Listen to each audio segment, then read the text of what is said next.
I do appreciate it, and I thank you, and I thank both you and Senator Heller for holding this hearing and staying on these issues. It's really important that we examine the developments following this recall issue, and I know you've been working very hard on this issue. I know we all share the desire to get the answers and ensure that this doesn't happen again. GM has admitted via consent order that it failed to report this safety-related defect to NHTSA in a timely manner, and the internal report prepared by Mr. Valukas is called GM's delay in addressing the ignition switch defect a failure of accountability, of oversight, of urgency, and of engineering.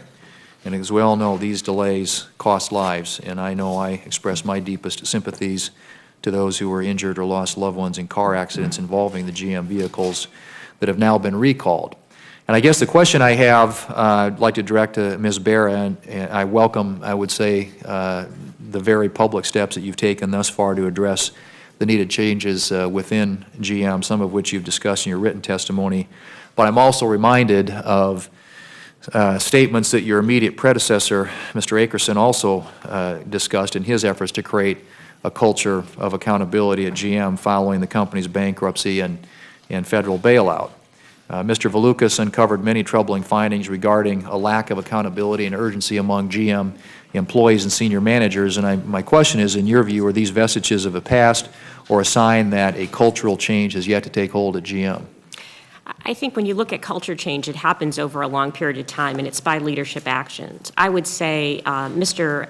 Akerson did extensive work to make sure he drove accountability and drove the right behavior. But I think we're on a continuum of making that cultural change. I would frankly say we're accelerating that now with the work and the very open and transparent way that we're dealing with this issue and the way we're sharing it with employees. And they want to change. They want to make sure we have the right systems and processes in place. But I would say, you know, Mr. Akerson started on that journey, and we're continuing and accelerating it.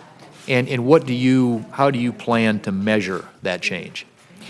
I think on a couple of fronts. I mean, you know, one, on the very real part of, from a safety perspective, we've already broken down the silos, and we are mining data. We're using some of the latest data analytic techniques to make sure information comes from across the company. We've engaged employees, and they are participating in our Speak Up for Safety program. But I would also say, you know, we do a workplace of choice survey every 18 months, and we've seen improvements in that. That will be another key, very objective way that we'll look to make sure we're driving the right openness. But I can tell you, I get hundreds of emails from our employees on a weekly, monthly basis, and they're engaged, and that to me is the best sign, because it's actions, not words, that are going to change the behaviors. And what role do you think the Board of Directors has in changing the culture? I think, you know, the role of the board is to very clearly state their expectations of how they want, how the company should operate. And me as the CEO, it is my job to make sure we're living up to their expectations across the company with my leadership team. I'd like to direct a question to Mr. O'Neill, and this is based on the Valukas report. The ignition switch that your company developed appears to have been plagued with both electrical and mechanical problems. Problems that weren't limited to the switch having a lower torque than specified. In addition, a GM document from 2001 released by the House Energy and Commerce Committee mentions quite a bit of frustration on the part of GM and COYO in dealing with these Delphi switches due to electrical failures and to Delphi's inability to deliver parts on time for testing purposes. Taken together, this evidence would seem to indicate the problems with Delphi switch were greater than we were initially led to believe. Now that these ignition switch issues, I should say, have come to light, have you gone back and reviewed these concerns and determined what Delphi will do differently in the future? We did go back and look extensively at all of the documentation, and we found nothing that was abnormal in terms of the product development. And ultimately, how the problems were addressed that you sometimes run into as you move from development to production, et cetera. As I said, our product, it met the requirements. It entered a ignition assembly system that had other products. Our part met its requirement. I'm assuming the other products met their requirements. But when they come together, they form a system, And as Mrs. Barrow said earlier, it is someone else's job to make sure, in this case it was the OE, to make sure that those products work in total harmony when they come together.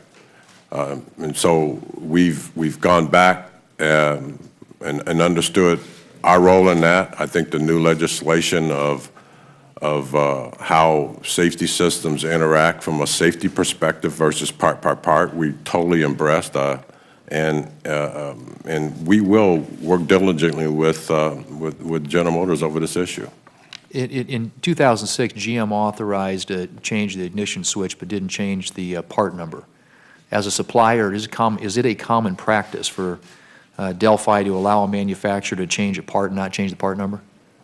We have, in 2013, we had about 120,000 changes, engineering changes, and only about 40% of those actually had a part number change. So it's quite normal not to change the part number. Do other manufacturers do the same thing? Yes.